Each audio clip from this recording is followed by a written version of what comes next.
Assalamualaikum warahmatullahi wabarakatuh. Selamat berjumpa kembali pada mata kuliah akuntansi keuangan lanjutan yang pertama. Kali ini kita akan membahas tentang materi yang pertama, yaitu tentang persekutuan, di mana pembahasan kita akan mengenai pendirian, pengoperasian, dan perubahan anggota dari persekutuan. Nah, persekutuan itu merupakan bentuk usaha yang populer karena mudah dalam pendiriannya dan memungkinkan beberapa individu untuk menggabungkan bakat dan kemampuan mereka dalam satu usaha tertentu. Selain itu, persekutuan menyediakan sarana yang lebih fleksibel untuk memperoleh tambahan modal dibandingkan dengan perusahaan perorangan dan memungkinkan pembagian risiko dalam pertumbuhan usaha yang cepat. Jadi itu pengertian sekilas tentang persekutuan. Baik, di sini Ibu akan menjelaskan tentang definisi persekutuan. Kalian lihat di sini ada singkatan KUH-PER, ya. KUH-PER itu merupakan singkatan dari Kitab Undang-Undang Hukum Perdata. Ya, jadi kita bisa lihat di sini pada Kitab Undang-Undang Hukum Perdata bab 8 pasal 1, bagian 1 pasal 1618 menyatakan bahwa persekutuan adalah perjanjian antara dua pihak atau lebih yang setuju untuk menginvestasikan sesuatu ke dalam usaha dan laba yang diperoleh dibagi di antara mereka. Nah, definisi ini dapat dibagi menjadi 3 faktor terpisah. Yang pertama adalah gabungan dua orang atau lebih, yang kedua menginvestasikan sesuatu, yang ketiga usaha untuk laba. Kalau misalnya kita lihat yang pertama, poinnya, yang pertama gabungan dua orang atau lebih, itu biasanya istilah orang ya di sini, dua orang atau lebih, istilah orang biasanya bersifat individu ya. Namun, dapat juga berupa perusahaan ataupun persekutuan lain. Jadi, gabungan dua orang atau lebih itu bisa saja individu, tapi bisa juga perusahaan atau persekutuan lain, ya.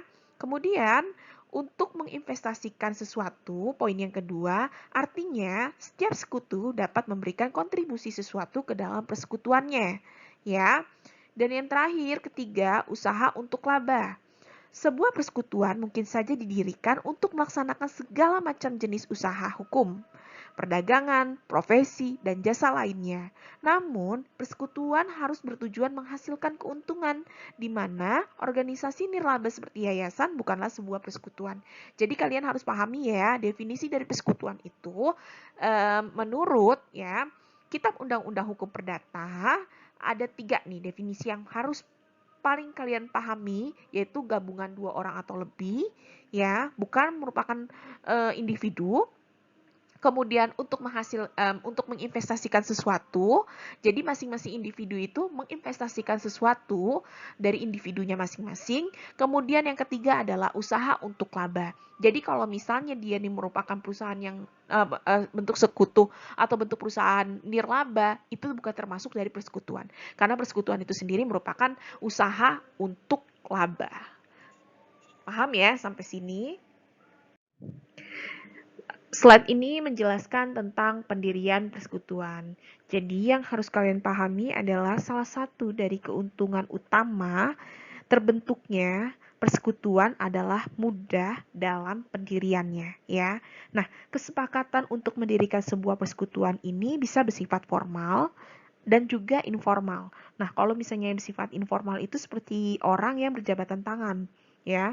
Itu sangat mudah sekali, cuma informal aja, cuma kesepakatan ketika kita berjabatan tangan. Oke, kita membentuk persekutuan, ya, dengan masing-masing modal. Udah, itu bisa bersifat informal untuk membentuk sebuah persekutuan. Tapi juga ada yang bersifat formal, ya, seperti perikatan antara dua pihak di atas kertas yang disebut dengan akta pendirian persekutuan, ya. Jadi, setiap sekutu harus setuju atas perjanjian pendirian dan para sekutu sangat disarankan untuk memiliki perjanjian tertulis secara formal untuk menghindari potensi konflik yang mungkin timbul selama pengoperasian usaha. ya. Jadi diwajibkan kalian kalau misalnya nanti kalian memiliki usaha, walaupun memang kalian tuh merasa ini teman saya loh, dia soulmate saya. Oke, bisa memang dilakukannya pembentukan secara informal dengan cara menjabat tangan yang saya maksudkan tadi. Bisa secara informal, bisa juga secara formal. Tapi untuk menghindari konflik di kemudian hari, alangkah kalian itu membuat yang namanya perjanjian di atas kertas yang dinamakan dengan akta pendirian persekutuan, ya. Nah, bisa kita lihat adalah salah satu keuntungan utama dari bentuk persekutuan adalah mudah dalam pendirian. Maka diperlukanlah akta pendirian persekutuan yang mencakup apa saja. Di sini bisa kita lihat ada nama, ya, nama dari persekutuan, kemudian ada nama dari persekutuan dan nama dari para sekutu, ya, masing-masing investor. Kemudian ada jenis usaha yang akan dijalankan dan jangka waktu perjanjian persekutuan. Yang ketiga bisa kita lihat kontribusi modal awal dari masing-masing sekutu dengan metode di mana kontribusi modal di masa depan diterapkan. Jadi masing-masing sekutu ini kan mungkin saja berbeda-beda ya pada saat menginvestasikan modalnya. Misalnya dari 1 miliar ada 3 sekutu, ada yang berinvestasi 500 juta kalau misalnya 1 miliar ya. Ada juga 300 juta, ada juga 200 juta. Nah, ini akan berpengaruh terhadap apa? Terhadap keuntungan. Berarti persentase keuntungannya perbandingannya berbeda-beda, tidak bisa sama karena kontribusi modal awal dari masing-masing sekutu berpengaruh, ya, kecuali kalau misalnya di sepanjang perjalanan ada penambahan modal dari sekutu 3 tersebut, ya. Kemudian di sini ada penjelasan lengkap tentang distribusi keuntungan dan kerugian, termasuk gaji, bunga, atau saldo modal, ya, sebagai berikut.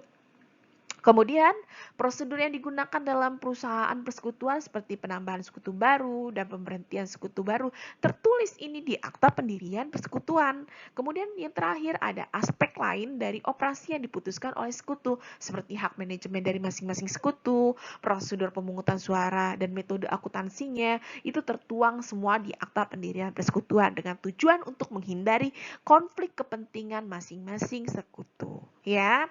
Bahwa seperti yang Ibu sempat bilang, kita memiliki usaha itu lebih sulit sekali ketika menjalankan usaha dan agar usaha tersebut itu terus tetap baik, ya, baik di posisinya. Penjualan meningkat tiap tahunnya, tapi harus dilandasi juga dengan kekuatan hukum perdata masing-masing sekutu. Jangan sampai ada perselisihan di dalamnya. Karena kalau misalnya sudah ada perselisihan di dalamnya, akan berpengaruh besar terhadap perusahaan dari masing-masing investor ini, ya. Sampai sini harus kalian pahami. Kita masuk dalam pembahasan karakteristik utama lain dari persekutuan. Yang harus kalian pahami di sini adalah seluruh persekutuan yang dibentuk di Indonesia itu diatur oleh Kitab Undang Hukum Perdata dan Kitab Undang Hukum Dagang. Nah, untuk persekutuan yang tidak memiliki perjanjian persekutuan formal, undang-undang menyediakan kerangka hukum yang mengatur hubungan antara sekutu dan hak kreditor dalam persekutuan. Ya, intinya Kitab Undang Hukum Perdata dan Kitab Undang Hukum Dagang menjadi dasar bagi persekutuan yang memiliki perjanjian formal maupun tidak.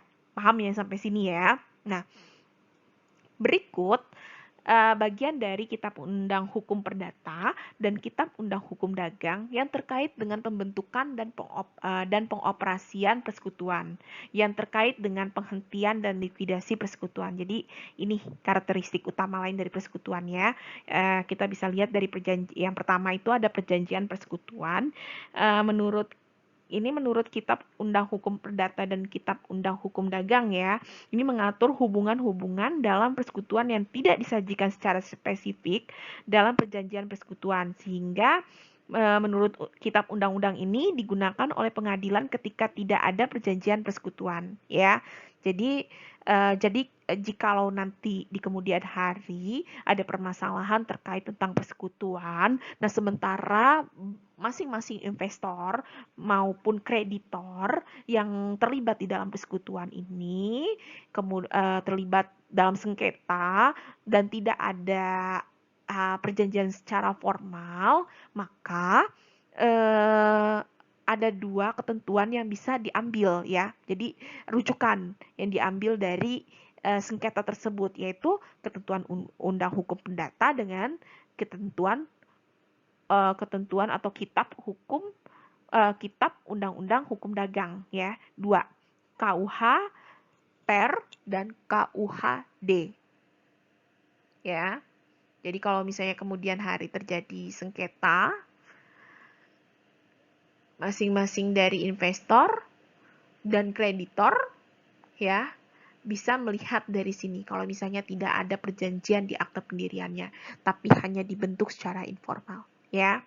Nah, bisa dilihat isinya tentang perjanjian persekutuan, kemudian persekutuan sebagai entitas terpisah.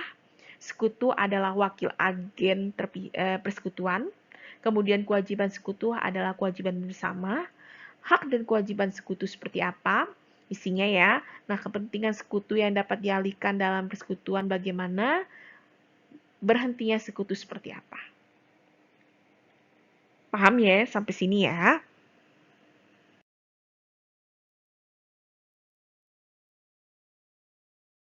Baik, di sini kita masuk pada akuntansi untuk pendirian persekutuan. Jadi, pastinya ketika kita membentuk sebuah persekutuan, kita harus bisa mencatat secara jurnal masing-masing modal dari sekutu, ya. Nah, bisa kita lihat di sini pada saat pendirian persekutuan sangatlah penting untuk melakukan penilaian yang tepat terhadap aset-aset selain kas dan kewajiban yang disetor oleh masing-masing sekutu, ya. Jadi artinya kita harus sangat penting nih melakukan penilaian, ya, terhadap aset-aset, bukan hanya kas dan kewajiban, ya.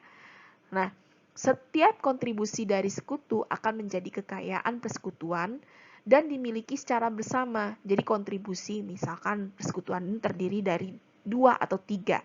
Nah, masing-masing kekayaan dari 3 personal, 3 investor sekutu ini akan dimiliki secara bersama dan menjadi satu kesatuan.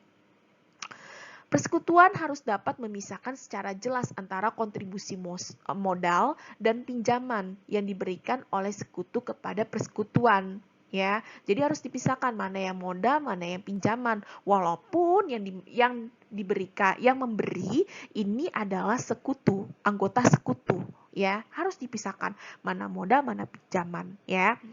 Nah, perjanjian pinjaman haruslah memiliki bukti tertulis atau dokumen lain yang secara legal dapat membuktikan bahwa terdapat pinjaman dari salah satu sekutu kepada persekutuan. Juga sangat penting memisahkan aset berwujud yang dimiliki oleh persekutuan dan aset tertentu yang dimiliki oleh individu sekutu, tapi digunakan oleh persekutuan. Pencatatan akuntansi atas aset berwujud pencatatan akuntansi atas aset berwujud atas persekutuan harus dijaga, ya.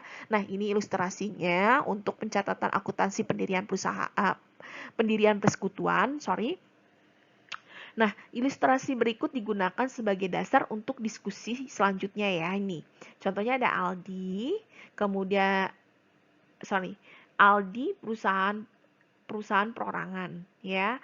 Aldi merupakan perusahaan perorangan telah mengembangkan beberapa peranti lunak untuk berbagai jenis komputer. Nah, berikut saldo dari akun-akun Aldi pada tanggal 31 Desember 2000 sekian, ya. Nah, ini Aldi masih individu nih, usahanya si Aldi, ya. Jadi bisa kita lihat di sini ada kas sebesar 3 juta, kemudian persediaan 7 juta, peralatan 20 juta, dikurangi dengan akumulasi penyusutan dari peralatan ini sendiri ada 5 juta, jadi di total asetnya ada 25 juta. Kemudian bisa kita lihat di sini kewajiban dari Aldi ada 10 juta. Aldi punya kewajiban, punya hutang. Nah, modal modal Aldi ini per 31 Desember ya, ada 15 juta. Jadi di total kewajiban plus modal ini 25 juta. Ya, balance ya antara aset plus sama dengan kewajiban plus modal, ya. Ingat bersama dasar akuntansinya ya. Kemudian Aldi membutuhkan bantuan teknis dari pihak lain untuk meningkatkan penjualan dan menawarkan kepada Bayu, ya. Jadi Aldi ini menawarkan nih bentuk usaha kepada Bayu. Nah, pihak yang tertarik pada usahanya, pihak yang tertarik pada usahanya untuk bergabung. Jadi Bayu ini merupakan pihak yang tertarik. Kemudian Aldi dan Bayu setuju untuk membentuk persekutuan. Usaha Aldi diaudit dan aset bersihnya dinilai ulang. Nih, aset bersihnya si Aldi ini dinilai ulang, ya. Hasil audit dan penilaian menyatakan bahwa ada kewajiban senilai 1 juta ya, yang tidak tercatat. Nah, yang dicatat sama Aldi ini 10 juta. Nah, ternyata ketika diaudit ada kewajiban senilai 1 juta yang belum dicatat sama Aldi, ya. Kemudian di sini ada persediaan dinilai sebesar 9 juta. Coba kita lihat persediaan, ternyata 7 juta. Ketika dilakukan audit, persediaan 9 juta. Kemudian peralatan memiliki nilai wajar 19 juta, sementara di sini yang kita catat 20 juta. Ya. Aldi dan Bayu menyiapkan dan menandatangani perjanjian persekutuan yang mencangkup semua kebijakan operasi yang signifikan. Bayu akan menyetorkan uang tunai sebesar 10 juta. Bayu untuk sepertiga kepemilikan modal. Persekutuan AB mengambil alih semua usaha Aldi, ya. Jadi namanya persekutuan Aldi ya. Persekutuan AB. Tadinya kan awalnya usahanya usaha individu miliknya Aldi. Kemudian Aldi ini membutuhkan bantuan. Kemudian Bayu datang. Hasilnya usahanya si Aldi ini diaudit. Kemudian terbentuklah persekutuan AB. Ya, persekutuan AB mengambil alih semua usaha Aldi, termasuk kewajibannya, utangnya Aldi, ya, yang belum tercatat juga. Kemudian bagaimana sih pencatatan jurnalnya? Pertama kita bisa lihat di sini kas, ya. Kas di awal ada 3 juta, ya, miliknya Aldi. Kemudian Bayu datang menyetorkan uang tunai sebesar 10 juta. Berarti 3 juta miliknya Aldi per 31 Desember, kemudian ditambahlah ya, karena ini kan pencatatan pada saat pembentukan awal modal ya, 1 Januari. Nah, tambahlah punyanya si Bayu yang 10 juta, berarti jumlah kasnya ada 13 juta. Nah, persediaan ini harus dilihat pada saat dilakukannya audit ya.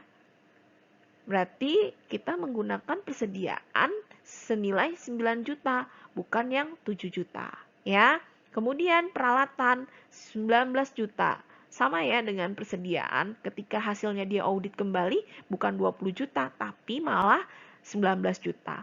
Nah, kemudian ini masuk di sisi debit. Ya, di sisi debit. Kemudian ada kewajiban. Kewajiban ini bisa kita lihat awalnya kan miliknya si Aldi ada 10 juta ya. 10 juta. Kemudian di sini kita masuk ada kewajiban yang belum dicatat oleh Aldi sebesar 1 juta. Berarti harus ditaruh di sini di kewajiban di bagian kredit ya. Sebelah kredit senilai totalnya 11 juta. Lanjut di sini kita bisa tahu ya, Bayu menyetorkan modalnya sebesar 10 juta. Berarti kalau di jurnal pada umumnya kas di debit bertambah 10 juta, kemudian modal di kredit sebesar 10 juta. Nah, kas sudah bertambah. Yang tadi sudah bertambah. Kemudian modal Bayu ditaruh di sebelah kredit, bertambah senilai 10 juta ya. Nah, ini di total hasilnya ada 41 juta ya. 41 juta dikurangi dengan 21 juta, itulah sisa modal Bayu. Kita bisa mengetahui berapa modal modal Aldi ya. Jadi kita bisa mengetahui berapa sih modal Aldi selisihnya ya, selisih dari sini. Dikurangi dengan ini kewajiban yang sudah kita ketahui, modal Bayu yang sudah kita ketahui. Inilah modal Aldi. Inilah modal Aldi. Sorry ya. Jadi seperti ini ya akuntansi untuk pendirian persekutuan. Oke. Baik, saya lanjutkan ya. Nah, di sini bisa kita lihat persekutuan bisa memiliki beberapa akun untuk masing-masing sekutu dalam pencatatan akuntansinya.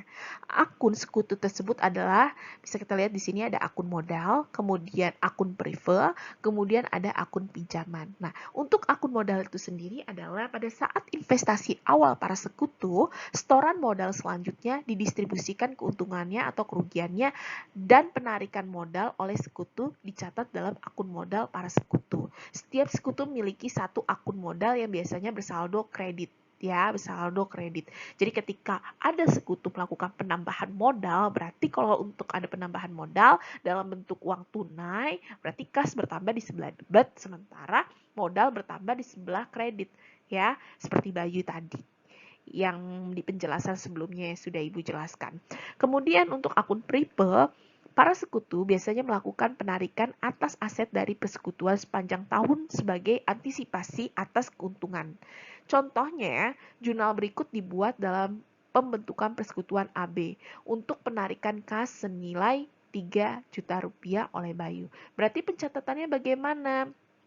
Ya namanya kas kalau misalnya sudah ditarik, berarti pencatatan dari perusahaan itu sendiri adalah kas berkurang. Kalau kas berkurang itu ada di sebelah kredit, kita catat kas berkurang. Nah, kemudian ada apa nih? Apa yang ditarik? Bentuknya berupa prive oleh Bayu. Berarti prive di sebelah debit, kas berkurang di sebelah kredit masing-masing senilai 3 juta. Kemudian di sini ada akun pinjaman ya, akun pinjaman. Jurnal berikut adalah untuk mencatat pinjaman dari Aldi. Berarti sekutu ini menerima pinjaman dari Aldi. Kalau menerima pinjaman dalam bentuk uang tunai berarti kas bertambah ya. Karena memang di sini nilainya pinjaman yang diberikan oleh Aldi itu senilai 4 juta dengan bunga 10%. Berarti kalau misalnya kita memperoleh pinjaman, kas kita bertambah 4 juta. Berarti pinjaman kita juga bertambah senilai 4 juta yang harus kita lunasi. Sampai sini paham ya untuk akun sekutu. Baik, kita masuk ke dalam alokasi laba atau rugi kepada para sekutu. Nah, bisa kita lihat di sini ada ilustrasi alokasi laba ya. Selama tahun, anggaplah di sini 2019 ya, persekutuan AB memperoleh pendapatan senilai 45 juta dan beban sebesar 35 juta. Jadi kalau misalnya di sini pendapatan 45 juta dikurangi dengan beban 35 juta, berarti laba yang dihasilkan itu 10 juta ya. Nah, pada tahun tersebut Aldi memiliki saldo modal 20 juta selama tahun berjalan. Nah, Aldi hanya memiliki saldo modal 20 juta selama tahun berjalan. Tetapi investasi modalnya Bayu selama tahun berjalan berubah-ubah. Ya, bisa kita lihat ini modalnya Bayu selama tahun berjalan selalu berubah-ubah. Nah, Ibu kasih pemahaman terlebih dahulu ya, bahwa sebelumnya, sebelum pembentukan persekutuan, kita bisa ketahui bahwa Aldi ini memiliki usaha. Kemudian berkongsi lah bersekutu dengan Bayu untuk membentuk persekutuan AB ya. Nah, yang kita bisa lihat di slide sebelumnya bahwa Bayu ini sebelum dilakukannya audit ya oleh auditor. Nah, ternyata modalnya Bayu setelah diaudit itu ada 20 juta. Berarti kalau di awal ini kas pada modal ya. Modal 20 juta. Ini punyanya Aldi. Sorry, ini punya Aldi. Nah, ini bukan kas tapi beberapa aset ya yang setelah diaudit bentuknya ada beberapa aset untuknya miliknya Adi. Nah, kemudian datanglah Bayu. Bayu ini kan di awal dia memiliki modal awal 10 juta ya kan. Tapi selama tahun berjalan di tahun 2019 pada saat pembentukan ini ya 2019 pembentukan usaha, modalnya Bayu ini berubah-ubah, tidak seperti modalnya Aldi yang tetap 20 juta ya. Nah, modal yang berubah-ubah itu bisa kita lihat di sini. Pada 1 Mei ternyata ada pengambilan ya, pengambilan oleh Bayu. Jadi akan berkurang modalnya. Kemudian di bulan September ada penambahan ya modal jadi 7,5 juta. Kemudian di bulan November ada lagi ya pengambilan 1 juta ya. Kenapa di sini didebat?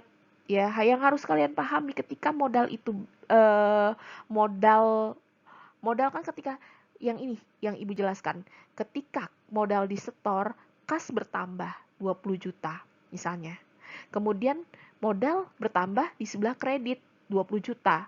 Nah, ketika modal itu dicairkan atau diambil, berarti yang tadinya kredit, kalau modal bertambah di sebelah kredit, ketika berkurang ada di sebelah debit, ya.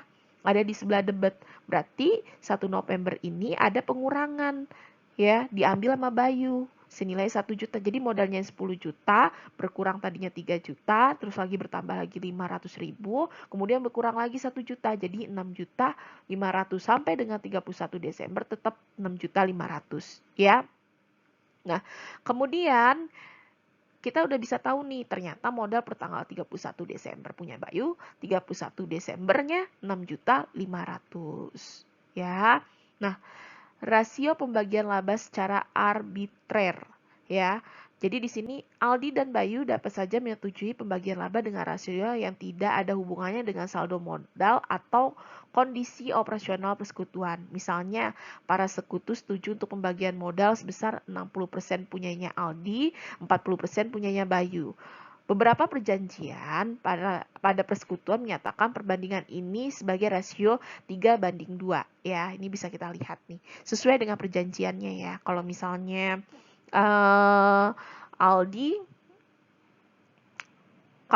Aldi di sini dia menginginkan, walaupun sebenarnya bisa kita lihat di sini ya, ternyata punyanya Bayu ini bukan 10 juta tapi berkurang 6,5 juta. Seharusnya kan modalnya bukan 60-40, tapi bisa aja perbandingannya 60 menjadi 70. Tapi tergantung kesepakatan dari sekutu. Kalau misalnya sekutu menginginkan ya 60-40 ya silakan. Walaupun memang di sini pada dasarnya Bayu itu menanamkan modalnya per 31 Desember hanya 6,5 juta ya. Nah, kemudian di sini presentasi pembagian laba harus kalian pahami. Kalau misalnya laba bersihnya 10 juta, berarti berdasarkan presentasi 60-40. 60 punyanya Aldi, 40 punyanya Bayu. Berarti dari 10 juta alokasinya 60% ya, 10 juta dikali 60%, 6 juta milik Aldi. Kemudian 10 juta dikali 40% itu miliknya Bayu. Jadi totalnya ya ketika di masing-masing dibagi berarti total laba habis karena sudah dibagi-bagi ke masing-masing sekutu. Baik, untuk tahap selanjutnya Ibu review lagi ya, yang sebelumnya, yang pertama kita sudah mencatat bagaimana sih kita mencatat jurnal tentang investasi awal dari persekutuan. Kemudian yang kedua kita mencatat penarikan, ya penarikan, jurnal penarikan, kalau misalnya ada prive. Kemudian yang ketiga kita sudah mencatat bagaimana sih kalau misalnya ada pinjaman, pencatatan jurnal, kalau misalnya ada pinjaman dari sekutu kepada persekutuan. Kemudian yang keempat kita mencatat ini, ya, bagaimana mencatat penutupan penarikan oleh Bayu. Yang seperti Ibu sampaikan di slide sebelumnya bahwa ketika kita melakukan penarikan modal ya, anggaplah kita review lagi.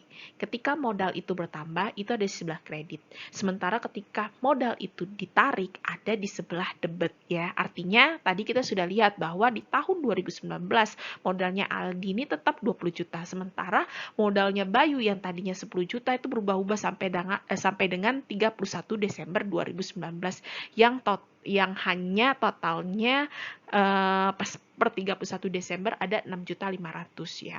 Berarti kita harus mencatat dong, modalnya awalnya aja sudah kita catat per 1 Januari 2019.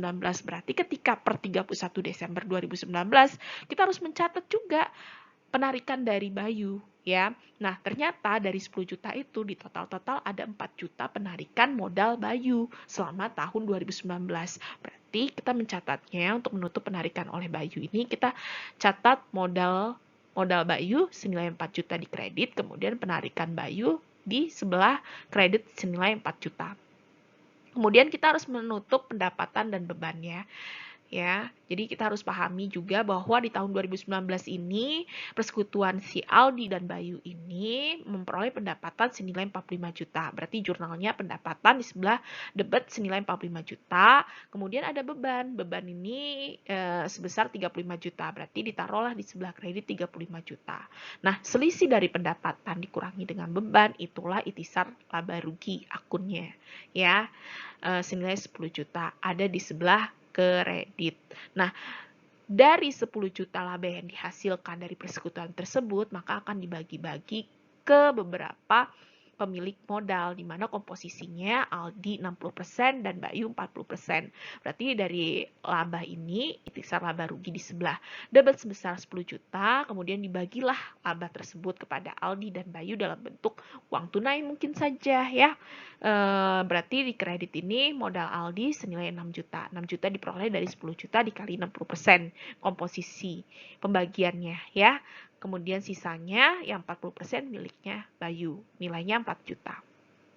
Nah, itu tadi ilustrasi alokasi dari modal. Nah, kemudian di sini kita bisa menghitung bunga atas saldo modal. Nah, ilustrasinya seperti ini. Misalnya di sini ada rata-rata tertimbang. Saldo modal Bayu untuk tahun 2019 dihitung sebagai berikut. Nah, modalnya Bayu ini ada senilai 10 juta saldonya. Nah, saldo ini bisa kita lihat di sini ya. Ada 4 bulan ini, jumlah bulan berarti saldo awalnya kan 10 juta.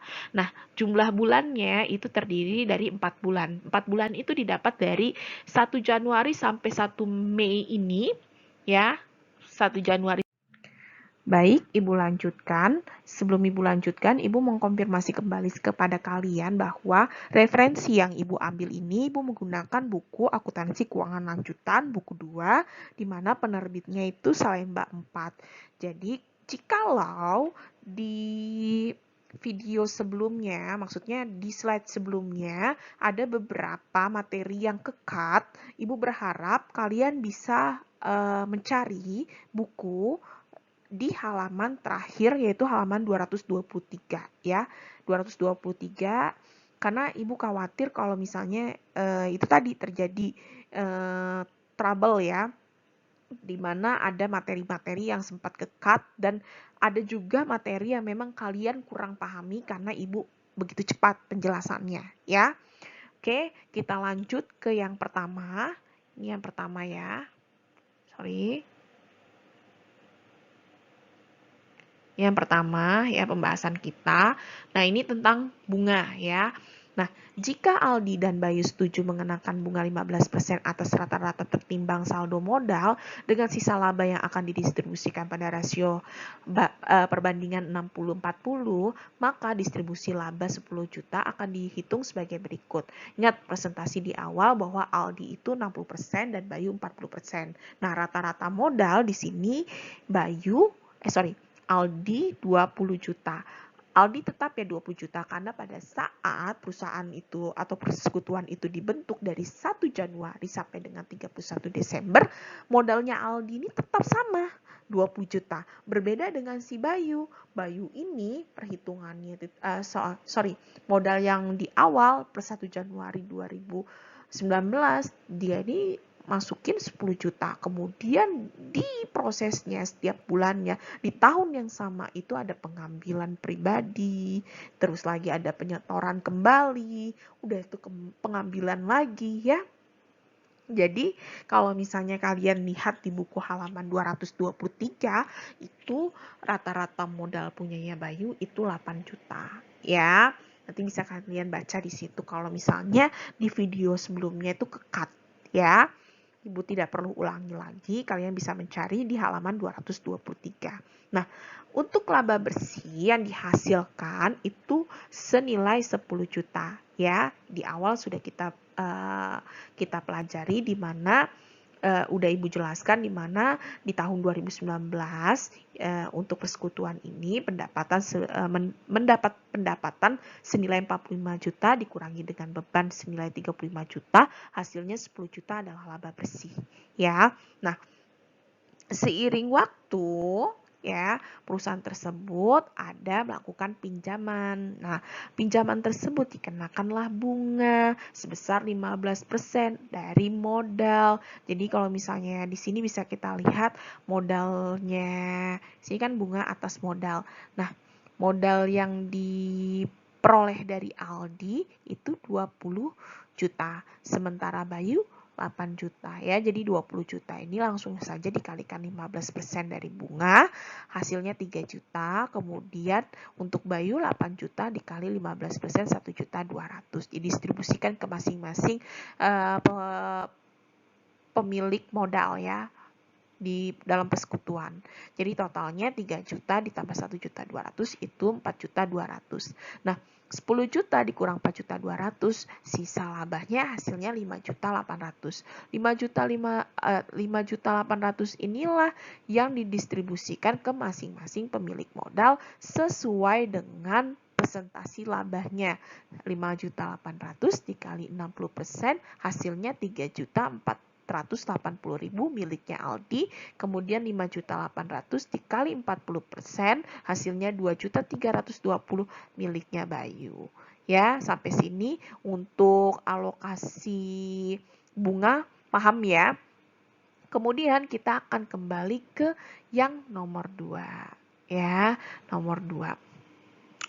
Kemudian yang nomor 2 ini bisa kita lihat di sini untuk menghitung gaji para sekutu, misalnya perjanjian persekutuan menyatakan bahwa gaji yang dibayar ke Aldi sejumlah 2 juta dan Bayu 5 juta. Bisa kita bayangkan bahwa di sini Aldi pemilik modal yang paling besar ya, pemilik presentasi laba juga paling besar yaitu 60%, dapat memperoleh gaji 2 juta. Bisa ya seperti ini, kecuali kalau misalnya modal itu disesuaikan, presentasi laba itu disesuaikan dengan tingkat penanaman modal dari masing-masing sekutu. Tapi kalau untuk gaji disesuaikan dengan tingkat apakah sekutu tersebut berkontribusi langsung terhadap persekutuan. Ya, jadi kalau misalnya Aldi memang menanamkan modal lebih besar dibandingkan Bayu, tapi Aldi tidak berkontribusi besar terhadap persekutuan. Maksudnya tidak berkontribusi langsung terhadap persekutuan, tidak turun tangan langsung terhadap persekutuan. Jadi seperti itu ya. Makanya Aldi hanya digaji 2 juta, sementara Bayu digaji 5 juta, lebih besar daripada Aldi karena Bayu lebih banyak turun tangan kepada persekutuan ya. Jadi ada jadi banyak sih persekutuan yang saya itu kalau untuk modal dikit gitu. Hanya seperti Bayu lah, hanya bisa 10 juta. Tapi saya punya tenaga gitu. Tenaga untuk bisa memperbesar usaha dari persekutuan ini. Tapi saya minta digaji. Bisa seperti itu ya. Nah, contoh seperti Aldi dan Bayu ini. Jadi, bisa kita lihat ya, laba bersihnya ini 10 juta, kemudian gaji untuk Aldi 2 juta, Bayu 5 juta. Jadi, potong aja 10 juta dikurangi 2 juta, kemudian 10 juta kurang 5 juta. Jadi, totalnya itu untuk gaji ada 7 juta, dari modal dari laba dikurangi dengan gaji 7 juta, hasilnya sisa laba 3 juta. Nah, 3 juta inilah yang nanti akan didistribusikan ke Aldi dan Bayu berdasarkan presentasi alokasi mereka. Ya, paham ya sampai sini? Kemudian kita lanjutkan yang ketiga. Yang ketiga ini adalah pemberian bonus, ya. Nah, bonus diberikan sebesar 10% dari laba, ya. Akan dikreditkan pada modal Bayu jika laba melebihi 5 juta. Nah, bisa seperti itu. Ya, jadi kadangkala ada faktor di mana kita memiliki karyawan. Nah, untuk memperbesar usaha kita, kita meyakinkan, kita memberikan bonus kepada karyawan kita. Jadi sama-sama untung dong. Saya bisa untung karena penjualan semakin meningkat, kemudian karyawan juga memperoleh bonus dari hasil usahanya untuk meningkatkan penjualan ya. Contohnya seperti Aldi dan Bayu tadi. Nah, jika Bayu ini memperoleh laba lebih dari 5 juta, maka akan diberikanlah bonus sebesar 10% dari persekutuan, ya. Nah, ada perhitungannya, ada dua, ya. Ada kasus 1 dan kasus 2. Sama-sama rumusnya sama, hanya yang membedakan kalau untuk yang kasus 1 dia ini X persen buka kurung NI dikurangi dengan min, ya. Jadi X ini presentasi bonus, NI itu laba bersih sebelum bonus, min ini jumlah minimum laba sebelum bonus, ya. Perhitungannya juga sama seperti ini. Mereka sama. Nah, jadi 0,10% 0,10 dari 10% ini, ya. Kemudian 10 juta dikurang 5 juta. Nah, 10 juta ini kan laba bersih sebelum bonus. Kemudian jumlah minimum laba sebelum bonus itu kita bisa tahu dari sini. Jika laba melebihi 5 juta, ya. Jadi langsung saja 10 juta dikurang 5 juta, hasilnya 5 juta dikali 0,10, hasilnya 500.000. Nah, untuk yang di bawah ini hanya ini ya, ditambah ini saja bonus. Hasilnya pun yang paling besar ini. Tapi rata-rata di dalam perusahaan mereka menggunakan yang kasus 1 ini rumusnya dibandingkan ini. Nah, kalau untuk distribusi labanya bisa kita lihat di sini. Ya, karena kan laba bersihnya kita memperoleh 10 juta, ya. 10 juta, kemudian bonus untuk sekutu kita menggunakan yang kasus 2 ini. Ya, hasilnya 454.545. Dikurangin aja dari 10 juta, diberikan kepada Aldi nilai 10%, 454, ya, kurangi hasilnya sisa laba inilah, ya, 9.545.454 dialokasikan berdasarkan presentasinya masing-masing. Ya, sampai sini paham?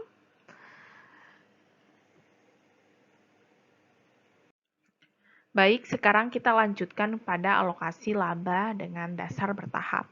Sebelumnya sudah kita hitung secara satu-satu, ya. Yang pertama bagaimana cara menghitung bunganya, kemudian bagaimana cara menghitung gaji untuk persekutuan, bagaimana menghitung bonus. Nah, sini kita akan belajar bagaimana sih masuk ke dalam alokasi laba dengan dasar bertahap. Sama perhitungannya. Ya, sama perhitungannya. Jadi sini bisa kita lihat perjanjian persekutuan bisa memuat kombinasi dari beberapa prosedur alokasi yang akan digunakan untuk distribusi laba. Misalnya perjanjian laba atau rugi persekutuan AB menyatakan alokasi dengan metode berikut, ya. Jadi pertama bunganya 15% dari rata-rata tertimbang saldo modal, kemudian gaji sebesar 2 juta untuk Aldi dan 5 juta untuk Bayu, kemudian bonus itu 10% akan dibayarkan kepada Bayu jika laba persekutuan melebihi 5 juta sebelum dikurangi bonus, gaji, dan bunga atas saldo modal. Kemudian yang keempat, jika ada sisa akan dialokasikan 60% untuk Aldi dan 40% untuk Bayu. Kebanyakan perjanjian menyatakan bahwa seluruh proses harus diselesaikan dan jika ada sisa dialokasikan sebesar rasio distribusi laba atau rugi. Ya. Nah, bisa kita ketahui tadi sudah Ibu jelaskan, ya, di slide sebelumnya bahwa di sini rata-rata modal, ya, untuk Aldi 20 juta, terus lagi untuk Bayu 8 juta, ya. Sekalian lihat di penjelasan sebelumnya, di slide sebelumnya. Kemudian di sini laba bersihnya ada 10 juta. Ya, jadi kalau misalnya dibukuin 20 juta, kalian ganti jadi 10 juta, ya, itu keliru. Kemudian langkah yang pertama, langkah yang pertama, bunga 15% dari rata-rata tertimbang saldo modal. Nah, rata-rata tertimbang saldo modal bisa kita lihat 20 juta langsung saja dikalikan 15%, hasilnya untuk yang Aldi 3 juta, kemudian untuk yang Bayu hasilnya 1.200.000, ya. Jadi bisa langsung dikurangi penjumlahan dari bunga, ya, dari penjumlahan bunga atas rata-rata modal 10 juta dikurangi 4.200.000 hasilnya 5.800.000. Kemudian dikurangi lagi nih dari gaji. Gaji di mana perjanjiannya untuk Aldi hanya 2 juta, untuk Bayu ini sekitar 5 juta. Ya. Jadi jumlahin dulu. Akhirnya penjumlahan ini dapatlah 7 juta. Jadi 5.800.000 dikurangi 7 juta, hasilnya 1.200.000. Wah, ternyata rugi ya 1.200.000. Nah, 1.200.000 ini belum lagi dikurangi dengan bonusnya si Bayu. Karena kalau misalnya dia itu menghasilkan laba lebih dari 5 juta, maka Bayu ini harus dapat bonus nih sebesar 10%. Berarti dari 1.200.000 bertambah lagi nih yang harus dikeluari perusahaan. Ya, karena untuk membayar bonusnya si Bayu, hasilnya 500.000 ya. 500.000 ini yang nantinya akan dijumlahin dengan defisit yang di atas 1.200.000, hasilnya 1.700.000. 1.700.000 ini akan didistribusikan ke masing-masing pemilik modal ya, di mana 60% punya Aldi, 40% punyanya Bayu ya. Jadi bisa kita lihat di sini 3 juta ya, 2 juta, kemudian ada 1.020.000, ada 1.200.000 tambah 5 juta ya. Kemudian dikurangi 500.000, dikurangi 680, jadi total punyanya si Bayu ini 6.020.000 yang diterima. Ya, paham ya sampai sini ya? Ya itulah, kita modal bisa besar, tapi pada saat eksekusinya ya, bisa berbeda ya. Sampai sini paham ya?